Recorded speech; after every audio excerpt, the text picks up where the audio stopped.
వారాహి దేవి ఉపాసన పూజా శక్తి సాధారణమైనది కాదు.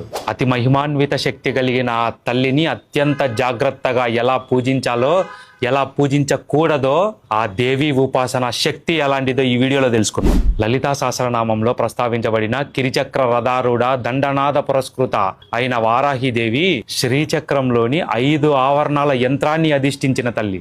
కిరిచక్ర రథారూఢ అంటే వరాహ శక్తులతో కూడిన చక్రావరణాల్లో ఉన్న దండనాథ అంటే సేనలకు అధిపతి అయిన తల్లి అని. మన శరీరంలో ఇంద్రియాలే సేనలు.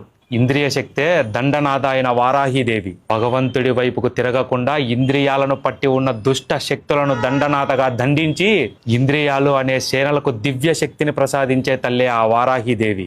అంతేకాదు, ఆ తల్లిని శ్రీయాజ్ఞ చక్రేశ్వరి అని కూడా పిలుస్తారు. మన శరీరంలో సమస్త నాడీ మండలాలను కంట్రోల్ చేసే ఆజ్ఞా చక్ర స్థానంలో ఆ వారాహిదేవిని